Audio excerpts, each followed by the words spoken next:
Hey everybody, how's it going? I had a viewer request on flint knapping a glass knife. Now, this is one I made a while ago. It's clear glass, and I hafted it onto a deer leg bone. And you know, it's actually a little disappointing. You can't see all the way through because of the flake scars, and it's not that sharp, but it is kind of cool, and it's a good practice piece. So to begin, you could get a big, thick piece of plate glass. This is 3/8 of an inch, and I believe I went to a glass store and I bought a piece, and I can either break it up or I can use my tile saw. But instead of doing that, I'm going to use fiber optic glass. Now you can buy fiber optic glass, and this one happens to be pink, this one's blue. There is some fake opalescent material like this. I'm actually going to make a pink knife, and you could make a pattern out of wood and then draw it on your piece of glass and then saw it with a tile saw or chip it. If you don't know about these tools, these are little glass nippers, and here, see, you can actually nip it away. These things are pretty handy. But our goal here for today is to take the face off of this glass, make flake scars, get it into the shape of a knife, including a little bit for the handle, I believe that's the tang, and show you some pressure flaking techniques. This is all going to be pressure flaking.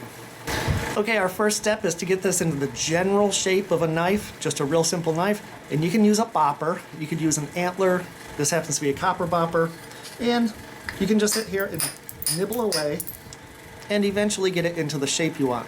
But what I'm going to do is use these nippers. You can buy these at hardware store, usually in the tile section. You see how fast, nice of a job that does? And I'll come back up to the other end where we're going to have the tang. And look at it, it's already looking like a knife. So now we take a grindstone and grind all the edges so that it really has a nice rough texture. Okay, here's the piece after I have ground the edges all the way around. I'm going to start on this edge, and what I'm going to be doing is holding it above a little depression in my notching pad, in my flint knapping pad that you can buy online. And I'm going to use an ishy stick with a little copper nail, not very sharp, just kind of dull, and just start at the very edge, press in and down. Now let me zoom in. Okay. If you're new to flint knapping, welcome to my world. So there's the first flake. So now I'm going to come over to about here, press, and remove another flake right next to it. Really not very much pressure. Alright, now we have 2 flakes. So I'm going to continue doing this on one side all the way down.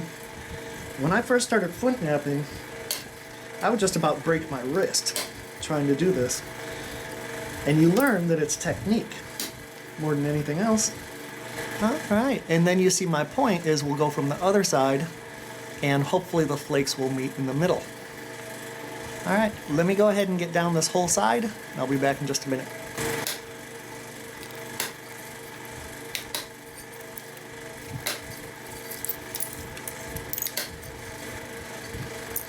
Alright, isn't she pretty? Now I think you get the point. So now I'm going to go this way. I'm going to turn it around, do the same thing.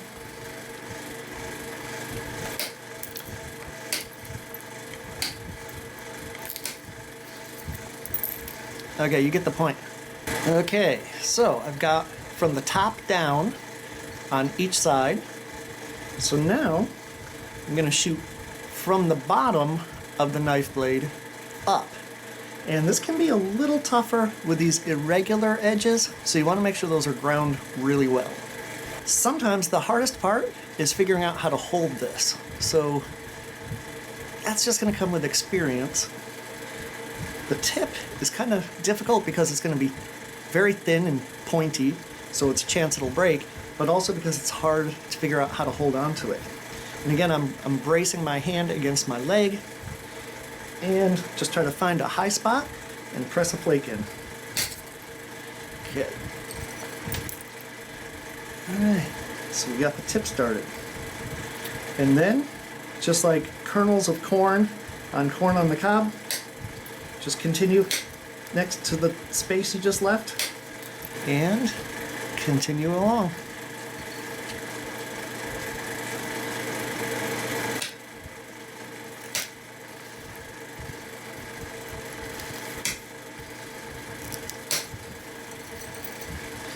And you'll notice that the flake scars are meeting in the middle. Okay, I did my best to clear both sides of this, and as you can see, there's some spots I could not get. The reason I couldn't get them is because this is not a perpendicular, sharp edge, and I just didn't have anything to grip on.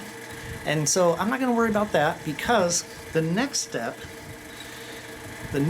is to get rid of the thickness of the spine, and we're going to do a zigzag type of approach. What I mean by that is we're going in and down, but we're really taking a notch, but we're really taking a flake down, okay, into the pad. Okay, so you see how that went that way? Now I flip it over, and now I've got a new platform right here where I could do the zag. So it's basically like this. Zig,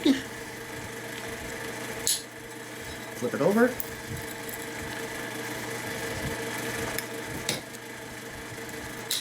zag. And you see, now it's going to be a zigzag wavy line. Let me just keep going and you'll see what this looks like. I'll zoom out a little bit so you can see it. A little broader picture. And you might be worried about breaking these, like snapping it. That will happen. That will happen. If you do this enough, you're going to have a lot of breakage. Accidental breakage.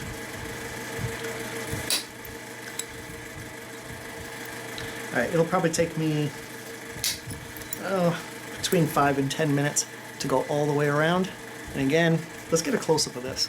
Okay, here's a close-up of what we've done. Notice we're getting a little zigzag line, and what I'm going to do is just keep going all the way down.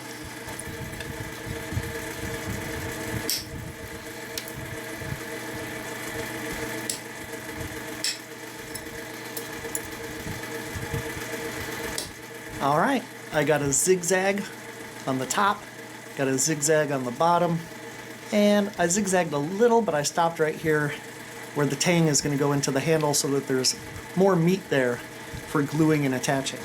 Now, I like to abrade that saw edge,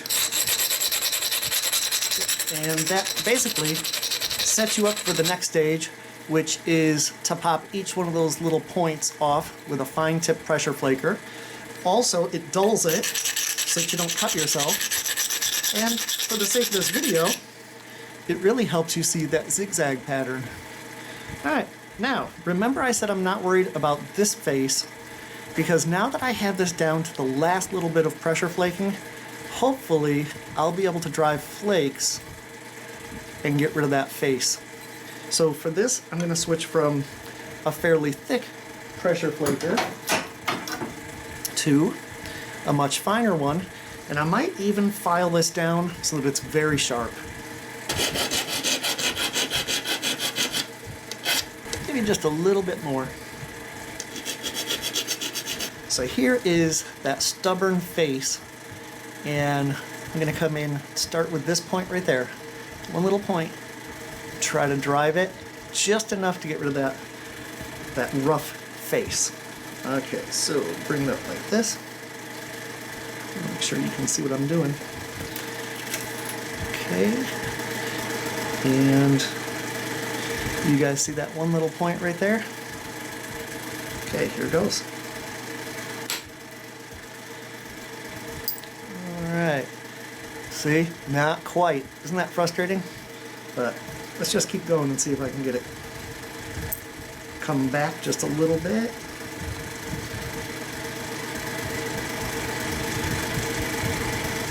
And, all right, yeah, okay. Now let me come over past it just a little bit. Okay, good, good, good. Look, we're just down to that last little bit right there. Just be patient with these. Don't go in aggressive. Okay, come on. Oh no. All right, well, you guys know how to address that? I'm gonna show you. We're trying to get rid of that last little bit of face. And unfortunately, our center line is moved this way. So to bring the center line back that way, so that we can try another shot, I'm gonna use my abrader and go away from it. Just the section that's giving us trouble. And hopefully that will give us a lower center line. Okay, so you see how the center line is now close to where we want to try to pop that. So now we got a new point right there. We'll try to get it. All right.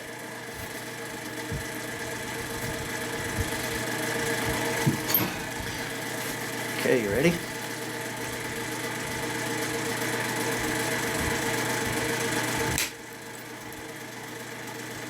All right.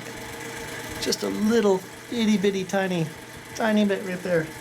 Let's see, I might be able to get it with this shot.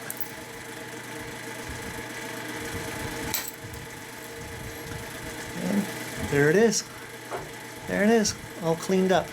Okay, so now, get back to finishing this. What we're gonna do is, for every little point that dips this way, we're gonna go ahead and pop it off. So then you go ahead a little bit, pop it off.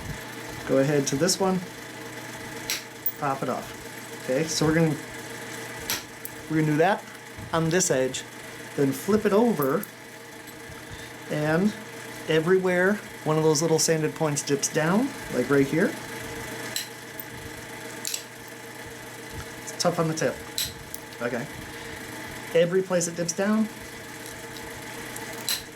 we're just gonna pop that off. Go all the way around the blade again, and what you're going to end up with is pretty much your final cutting. Unless you want to use a horseshoe nail and get that really fine, your final cutting edge. I like the serrations. Alright, I'll go around it another time. Okay, the last round I'm doing here, I've already got this side, but now I have to do this side. I'm going to grind it. And another thing you can do is grind it this way, and this also helps you shape the knife. So if you want subtle little curves, but again, I gotta blow off all those little high spots, the white spots. I should say low spots, but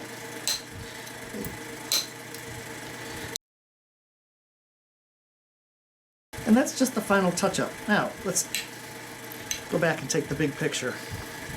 All right, that's a knife blade, and you would then mount this in a handle, and it'd be a pretty nice piece. I think I would probably take more of this belly right here of the curve off, something like that. And so just keep grinding and going back and forth to keep your center line. And then you can take this down to, you know, you can make it a point if you wanted to. There's the finished knife. I'm gonna call that pretty much done. Put it in a handle. It'll look really nice in a display case.